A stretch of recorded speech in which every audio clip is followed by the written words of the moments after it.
नमस्कार दोस्तों। आपको मालूम ही है जैसे कि मैं अभी ओरोविल में बुद्धा गार्डन में रह रही हूँ और मैं 20 तारीख को यहाँ आ गई थी, 20 दिसंबर को, और आज 15 तारीख है और 25-26 दिन हो गए हैं मुझे यहाँ रहते हुए। अब थोड़ा सा मैं आपको ओरोविल के बारे में बता देती हूँ क्योंकि काफ़ी टाइम हो गया मुझे यहाँ रहते हुए और काफ़ी कुछ मैंने एक्सप्लोर भी किया है यहाँ पे। तो थोड़ा सा ऑरोविल की जानकारी देती हूँ आपको। ऑरोविल का मैप है और मेन जो है सेंटर है वो ये मैत्री मंदिर है और मैं अभी यहाँ पे रह रही हूँ बुद्धा गार्डन में और ये विज़िटर सेंटर है। तो बेसिकली जब लोग यहाँ पे आते हैं, टूरिस्ट या विज़िटर्स यहाँ पे आते हैं, तो यहीं पर विज़िटर सेंटर में आते हैं और फिर मैत्री मंदिर को देखने के लिए जाते हैं। सिर्फ बाहर से आप उसे देख सकते हैं, लेकिन अगर आपको अंदर से कंसंट्रेशन के लिए मैत्री मंदिर विज़िट करना है तो आपको ऑनलाइन उसकी बुकिंग करनी पड़ती है।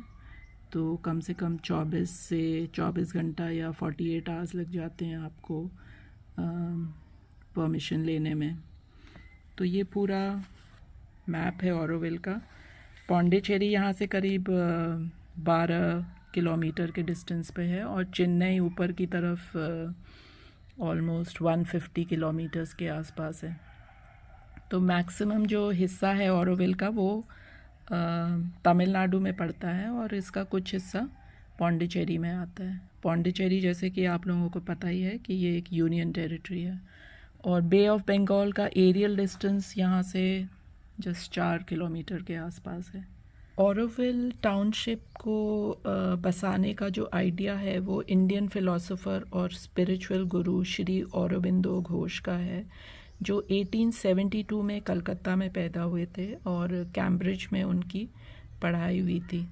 फिर जब वो वापस इंडिया आए थे तो वो फ्रीडम स्ट्रगल में पार्टिसिपेट करने लगे थे और जब गो होम ब्रिटिश का कैंपेन शुरू हुआ था कैलकाटा में तो उसमें वो पार्टिसिपेट कर रहे थे और बाद में उनको 1908 में ब्रिटिश सरकार के द्वारा जेल भेज दिया गया था। लेकिन बाद में जब वो जेल से छूटे तो वो यहाँ पौंडीचेरी आ गए, क्योंकि पौंडीचेरी उस समय एक फ्रेंच कॉलोनी थी, तो उन्होंने पौंडीचेरी में पॉलिटिकल असाइलम ले लिया था और फिर यहीं से शुरुआत हुई थी उनकी स्पिरिचुअल लाइफ की और वो एक स्पिरिचुअल गुरु बन गए थे। ऑरोविल की जो कल्पना है वो तो बहुत पहले से की जा रही थी, लेकिन इसका फाउंडेशन 1968 में मीरा अल्फांसा के द्वारा किया गया था, जो कि एक फ्रेंच लेडी थी और लोकली लोग उन्हें द मदर के नाम से पुकारते थे और वो श्री औरोबिंदो की एक स्पिरिचुअल कोलैबोरेटर थी।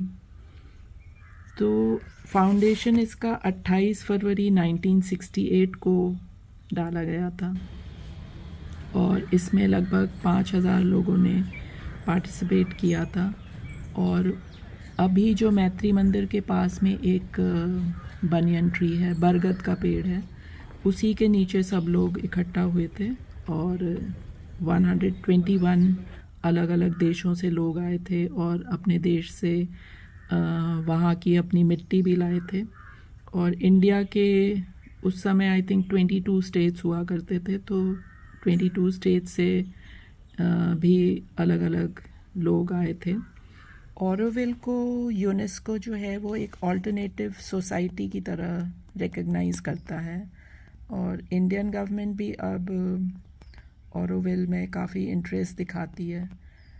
3600 करीब यहाँ के रेजिडेंट्स हैं जो कि ऑरोविलियंस हैं और पूरी दुनिया के अलग अलग देशों से लोग यहाँ रहते हैं, जिनमें से 1/3 तो इंडियन हैं और फिर उसके बाद फ्रेंच और जर्मन, उसके बाद और भी अलग अलग देशों के लोग हैं। तो ये एक्चुअली ये एक इंटरनेशनल कम्युनिटी की तरह ऑरोविल को बसाया गया था, जिसमें ये सोचा गया था कि कोई गवर्नमेंट नहीं होगी, कोई मनी नहीं होगा, इसमें कोई रिलीजन नहीं होगा और लोग आपस में यूनिटी के साथ रहेंगे। इंडियंस के लिए तो ऑरोविल का रेजिडेंट बनने के लिए वैसे यहाँ पे रजिस्टर आपको करना होता है और फिर आपको तकरीबन 1-1.5 साल के लिए यहाँ पे वॉलंटरी वर्क करना होता है और अपने रहने और खाने पीने की व्यवस्था आपको खुद ही करनी होती है। उसके बाद फिर देखा मतलब फिर आपको एक पैनल के आगे एक आपका इंटरव्यू वगैरह होता है। फिर वो लोग खुद डिसाइड करते हैं कि आप एक ऑरोविलियन बनेंगे या नहीं। और जो फॉरेनर्स होते हैं उनके लिए एक स्पेशल वीज़ा प्रोवाइड करती है इंडियन गवर्नमेंट। और इंडियन गवर्नमेंट अब काफ़ी मतलब ध्यान देती है इस बात का कि कौन यहाँ पे आके कौन यहाँ के रेजिडेंट्स हैं और कौन अपने को रजिस्टर कर रहा है। तो गवर्नमेंट की पूरी नज़र रहती है इस पर। आज मेरा लास्ट डे है बुद्धा गार्डन में और कल मैं निकल जाऊँगी सुबह 6 बजे। 7 बजे करीब मेरा बस है चेन्नई के लिए और फिर चेन्नई से दिल्ली के लिए फ़्लाइट है। तो ये 1 महीना मैं इस रूम में रही हूँ और ये बाइसिकल जो मैंने सीखा है यहाँ रह के, तो बहुत अच्छा एक्सपीरियंस रहा मेरा 1 महीने। मतलब सब कुछ मस्त था एकदम यहाँ पे। तो बुद्धा गार्डन में वैसे 17 तक था मेरा स्टे। 1 दिन मैं एक्स्ट्रा रह रही हूँ क्योंकि कल है मेरी फ़्लाइट। तो अगर आप कभी यहाँ बुद्धा गार्डन में आके वॉलंटरी वर्क करना चाहते हैं तो बहुत अच्छा ऑप्शन है। हालांकि आपने देखा है कि रहने का बहुत अच्छा नहीं है, बहुत बेसिक है, लेकिन अगर आप मैनेज कर सकते हैं तो सबसे बढ़िया है। तो सबसे अच्छा था मेरा इस साइकिल का जो सीखना यहाँ ऑरोविल में आके, और मैंने काफ़ी इन्जॉय किया यहाँ पे रहना। सस्टेनेंस नेचुरल फार्म, और ये ऑरोविल रोड में ही है। जहाँ मैं रह रही हूँ वहाँ से 7-8 मिनट का रास्ता है। तो मैं साइकिल लेके आई हूँ, अब मैं काफ़ी एक्सपर्ट हो गई हूँ साइकिल चलाने में।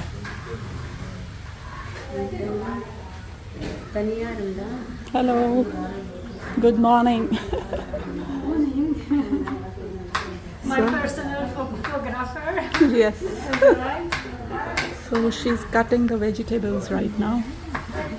For lunch? Or breakfast? For lunch. Okay. तो इस तरह का वॉलंटरी वर्क आप यहाँ पे कर सकते हैं और कई कई महीने लोग यहाँ पे गुजारते हैं ऐसे। Oh God. थोड़ा सा मैंने सब्ज़ी काटा मागदलीना के साथ। मागदलीना स्लोवाकिया की है और यहाँ करीब 2 महीने से रह रही है और फरवरी में वो वापस चली जाएगी अपने देश। तो जनरली वो कुछ 1-2 सालों से यहाँ आ रही है और विंटर्स में ही आती है, दिसंबर में। तो मच्छर इतने थे, लगता है कि मलेरिया ना हो जाए, रोज़ मच्छर काटते हैं इतने। तो अभी मैं बाहर आ गई हूँ। थोड़ी देर में हम लोग टाउन हॉल जाएंगे, सोलर किचन में लंच करेंगे और फिर टाउन हॉल में मुझे अपनी साइकिल वापस करनी है और ऑरो कार्ड जो मैंने लिया था वो भी मैं वापस कर दूँगी। तो आज जो कि सारा फाइनल है तो मैं सब कुछ टाइमली वापस कर देना चाहती हूँ। तो इस तरह के बहुत सारे फार्म्स हैं एक्चुअली ऑरोविल में। फार्म्स हैं, कैफ़ेज़ हैं जहाँ पे आप इस तरह का वॉलंटरी वर्क कर सकते हैं। और जब आप यहाँ पे वॉलंटरी वर्क करते हैं तो आपको कई जगह ब्रेकफास्ट और लंच खाने को मिलता है। तो इस तरह से जब आप रहते हैं तो आपका ख़र्चा काफ़ी कम हो जाता है, क्योंकि मेनली जब आप ट्रैवल करते हैं तो आपका ख़र्चा रहने और खाने पीने में ही जाता है। तो वॉलंटरी वर्क करके आप थोड़ा सा अपना ख़र्चा कम कर सकते हैं। और कुछ स्टेज जैसे मैं बुद्धा गार्डन में रुक रही थी तो मैं सिर्फ 200 रुपये दे रही थी, लेकिन कुछ ऐसे फार्म्स भी है यहाँ पे जिनमें आप 500 रुपये या 600 रुपये पर डे के हिसाब से पे करो तो आप वहाँ रह सकते हो। इसी तरह यहाँ पे एक साधना फॉरेस्ट है, थोड़ा सा दूर है वो, लेकिन वो टोटली वीगन कम्युनिटी है और वहाँ पे भी आप रह सकते हैं। वहाँ का भी खर्चा ऑलमोस्ट 500 या 600 रुपये पर डे आपको देना होता है रहने और खाने के लिए। लेकिन ऑरोविल में अगर आप रह रहे हैं तो बहुत इजीली आप किसी भी गेस्ट हाउस में भी रह सकते हैं, जो ऑरोविल के अपने गेस्ट हाउसेज हैं। बहुत सारे गेस्ट हाउसेज हैं यहाँ पे। और अगर आप ऑरोविल के गेस्ट हाउस में नहीं रुकना चाहते हैं तो बाहर भी पब्लिक भी प्राइवेट भी लोगों के अपने बहुत सारे गेस्ट हाउसेस हैं और हॉस्टल है यहाँ पे। Okay, time to return the cycle. और मैं यहाँ पे आ गई हूँ साइकिल रिटर्न करने। टाउन हॉल का ऑफिस है जहाँ से मैंने साइकिल लिया था और अब मैं इसको वापस कर रही हूँ।